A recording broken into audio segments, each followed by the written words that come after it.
जहां उधम सिंह नैनीताल के सीट पर 30 लाख की आबादी है, जिसमें कि 23 लाख वोटर जो कि यहाँ का मतदान करेंगे। उधम सिंह नगर का एक ऐसा बूथ है जहां पर पूरा तरीके से जो कि यहाँ के ग्रामीण हैं उन्होंने बहिष्कार कर दिया, एक भी वोट नहीं पड़ा। ये कोपा मुंशियारी है, कोपा मुंशियारी का ये गांव है। सबसे पहले मैं दिखाना चाहूंगा कि यहाँ पर ग्रामीण यहाँ पे एकत्रित हैं और ग्रामीणों का कितना गुस्सा है, हम इनसे जानेंगे। और देखिएगा किस तरह का ये लोग हैं और क्या यहाँ का इनका कहना है, ये हम इनसे जानेंगे। जी भाई साहब बताइएगा, आप बताइएगा। देखिए, पहली बात तो ये है, जो आज हमें अवसर मिला है अपने मत का अधिकार के लिए, वो हमें जरूरी देना होता है। तो हम बहुत समय से 15-20 सालों से ये सुनते आ रहे हैं, हमारे पूर्वज उनने भी यही सुना होगा कि अगले चुनाव में आपको पक्का रोड और आपको अच्छे फैसिलिटी दी जाएगी और यहाँ पे जो भी है रास्ते के कारण आना जाना हमारा बंद है। कभी बरसातों में तो ऐसा हो जाता है। एक चीज और सुनने में आया है यहाँ पर जो है, जो कि दिग्गज नेता भी यहाँ पर रह चुके हैं, जैसे कि जो कि कोश्यारी है, भगत सिंह कोश्यारी, उनका परिवार यहाँ पर निवास करता है। जी हाँ, ये हकीकत है। कोश्यारी हमारे वहाँ बहुत सारे परिवार हैं और उनसे भी उनका बहुत लगाव है। जो भगत सिंह नेता आप बोल रहे हैं, कोश्यारी जी अच्छे हमारे राज्यपाल महाराष्ट्र में भी, तो उनसे तो कोई हमें गिलवा नहीं है, शिकवा नहीं है और कोई भी पार्टी से हमें कोई कुछ नहीं दिक्कत नहीं है। हमें सिर्फ रोड और रोड। जी भाई साहब, ऐसा था, भगत सिंह कोश्यारी जी का जो हेलीकॉप्टर जस्ट यहाँ पे उतरा था, ये सामने दिखाई दे रहा आपको, यहाँ पे भगत सिंह कोश्यारी जी का हेलीकॉप्टर उतरा था और कोश्यारी जी के गाँव के लोग यहाँ हैं और सबने आश्वासन दिया हम आपके गाँव को राम का गाँव बनाएंगे। ठीक हो गया नहीं? और इतनी बार हम लगातार बीजेपी को सपोर्ट करते आ रहे हैं, बीजेपी के वोटर है हम लोग, और हम लोगों को वोट देने के बाद में हमें कोई नहीं पूछता, खाली वोट देने तक के हम लोग अब क्या कारण है जो कि आपने पूरा तरीके से बहिष्कार किया है? मतदान अपना करना चाहिए। नहीं, मतदान करना चाहिए, हम लोग सब जागरूक है, मतदान करना चाहिए। मतदान किसके लिए करें? मतदान इसके लिए किया जाता है अपनी सुविधा के लिए। हम अपनी सरकार चुनते हैं, जब अगर हमारी सरकार नहीं है, हम सरकार चुनने का अधिकारी नहीं है ना, सरकार हमारी सुनती नहीं है, हम क्यों मतदान दें?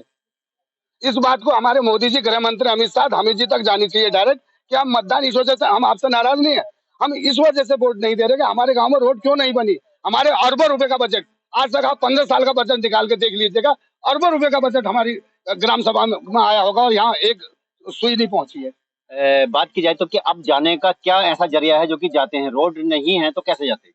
रोड नहीं है तो हम लोग नाव के जरिए जाते हैं और नाव नहीं होती तो इतने इतने पानी में तैर के जाते हैं पैदल। ये जंगल से कच्ची रोड 40 किलोमीटर दूर पीपलपड़ा होते हुए जाते हैं और ये बीच में जो आजकल भाखड़ा से है, ये रास्ता भी कट जाता है बरसात में। 40 किलोमीटर दूर से लेकर हम लोग अपनी फसल को गदरपुर मंडी पहुंचाते हैं। सरकार कह रही है कि हम आपको मंडी से जोड़ेंगे, सरकार कह रही है हम अपने क्या कहते हैं शहर से जोड़ेंगे। कौन सा हमको शहर या मंडी से जोड़ दिया? हमको हॉस्पिटल से ही जोड़ दे। सामने विद्यालय में टीचर नहीं है, हॉस्पिटल नहीं है, रास्ता नहीं है, लैट्रिन बाथरूम नहीं है, आवास नहीं है। दुखा जनजाति को कितनी सुविधा मिल रही है, पर्वतीय जनजाति को कितनी सुविधा मिल रही है, क्या दिया सरकार ने? हम लोग 61% जो है ठाकुर और ब्राह्मण वोटर है उत्तराखंड में। 61% वोट हम लोग होने के बाद हम सरकार चुनते हैं, उसके बाद सरकार द्वारा हमको कोई भी फैसिलिटी नहीं दी जा रही है। और एक युवा भी हम इनसे भी जानेंगे, बताइएगा क्या समस्या है?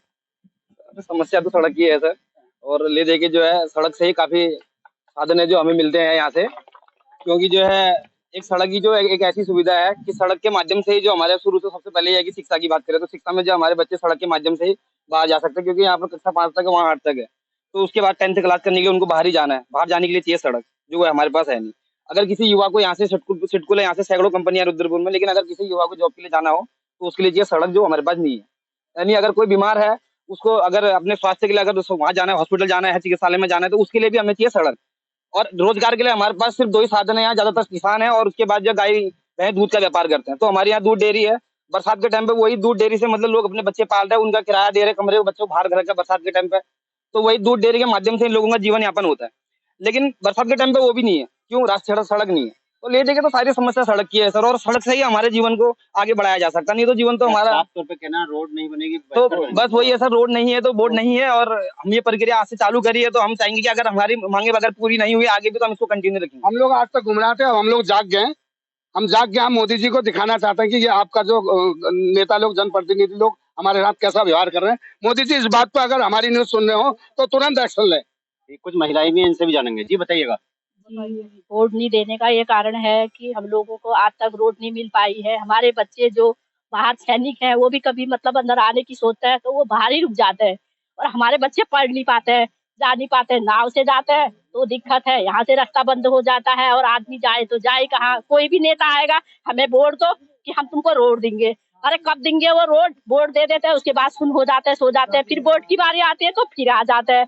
हम लोगों के बच्चे बेरोजगार है और हम लोग अपने बच्चों को कैसे पढ़ाए। चलो हमने तो अपनी जिंदगी जैसे काटी, हमारी नाती पोते क्या करेंगे, हमारी आगे की पीढ़ी क्या करेगी, हमारे समझ में नहीं आ रही बात। और आज वोट नहीं देने का यही कारण है कि हमें रोड जरूर मिलनी चाहिए। रोड है तो वोट है, रोड नहीं है तो वोट भी नहीं है। जिस तरह से कि ये रोड की समस्या से ना यहाँ के लड़के और लड़कियां विवाहित रहे हैं, उनकी शादियां नहीं हो पा रहे हैं। बेचारे कहते हैं कि दाम अंदर से ना कोई लड़की लेने को राजी है, ना कोई अपना लड़की देने को राजी है।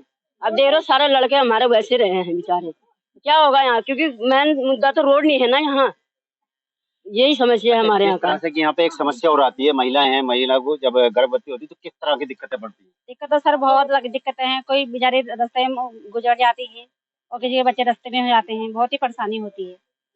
आप बताइएगा। हमारा दिक्कत बहुत होती है, जाने में परेशानी हो रहती है रोड के कारण। आप बताइएगा, आप पढ़ने के लिए जाते हैं, कितनी दिक्कतों का सामना करना पड़ता है और आप बनना कुछ चाहते हैं लेकिन नहीं कर पाते? दिक्कतें तो बहुत सारी है, यहाँ रास्ते की प्रॉब्लम है, क्योंकि हमें अपने सपनों को ऐसे अधूरा छोड़ना पड़ता है, क्योंकि सबसे मेन मुद्दा यहाँ पे रास्ते का है। क्योंकि कोई सी भी पार्टी हो, हमें पार्टी से कोई मतलब नहीं है, हमें सिर्फ अपने यहाँ रोड चाहिए, अपने गाँव का विकास चाहिए। हमारे भी कुछ सपने हैं कि हम अपनी लाइफ में कुछ कर सके, लेकिन हमारे पास जब रोड ही नहीं है तो हम पढ़ाई कैसे करेंगे। हमारे पास पढ़ाई करने के कोई ऑप्शन नहीं है रोड के अलावा। हमको बस सड़क चाहिए, बस हो गया, और कुछ नहीं चाहिए, बस सड़क चाहिए हमें। अगर सड़क मिल गई तो हम वोट देने को राजी हैं, और वो सड़क नहीं होगी तो हम रोड भी नहीं देंगे। किसी भी हालत में रोड नहीं होगी तो वोट भी नहीं मिलेगा, लेकिन नहीं कर पाते। दिक्कतें तो बहुत सारी है, यहाँ रास्ते की प्रॉब्लम है, क्योंकि हमें अपने सपनों को ऐसे अधूरा छोड़ना पड़ता है, क्योंकि सबसे मेन मुद्दा यहाँ पे रास्ते का है। क्योंकि कोई सी भी पार्टी हो, हमें पार्टी से कोई मतलब नहीं है, हमें सिर्फ अपने यहाँ रोड चाहिए, अपने गाँव का विकास चाहिए। हमारे भी कुछ सपने हैं कि हम अपनी लाइफ में कुछ कर सके, लेकिन हमारे पास जब रोड ही नहीं है तो हम पढ़ाई कैसे करेंगे। हमारे पास पढ़ाई करने के कोई ऑप्शन नहीं है रोड के अलावा। हमको बस सड़क चाहिए, बस हो गया, और कुछ नहीं चाहिए, बस सड़क चाहिए हमें। अगर सड़क मिल गई तो हम वोट देने को राजी हैं, और वो सड़क नहीं होगी तो हम रोड भी नहीं देंगे। किसी भी हालत में रोड नहीं होगी तो वोट भी नहीं मिलेगा, किसी भी उसको नहीं मिलेगा, बस हो गया। हमारा ये कहना है। जिस तरह से और भी है यहाँ पर जी, बताइए, आप बताइए। जैसे कि सर अभी सभी लोगों ने यहाँ पे बता दिया कि हमारी मेन समस्या के बारे में सभी ने बात कर लिया है। मैं बस यही चाहती हूँ कि जो भी हमारी समस्याएं हैं उस पर ध्यान दिया जाए। अगर मोदी सरकार अगर ये चाहती है कि हम नेक्स्ट इलेक्शन में अगर वोट दें, अपने यहाँ से सभी लोग अपना मत का प्रयोग करें, तो आप लोगों से हमारी रिक्वेस्ट है तो हमारी समस्याओं पर ध्यान दें। अगर आप लोग हमारी समस्याओं को नहीं सुनेंगे तो हम लोगों का क्या होगा। देखो, जनता सरकार इसीलिए चुनती है ताकि सरकार हमारी जरूरतों को, जो भी हमारी मूलभूत आवश्यकताएं हैं, उनको पूरा करे। लेकिन आज तक देखो, आजादी के 75 साल बाद भी आज हम लोगों का जीवन नर्क के समान है। हमारे पास कोई फैसिलिटी नहीं है, किसी तरह की कोई भी सुविधा यहाँ पे नहीं दी गई है। बस मेरी इतनी सी रिक्वेस्ट है कि हमारी बातों को सुना जाए, सरकार तक पहुंचाया जाए और उस पर अमल किया जाए।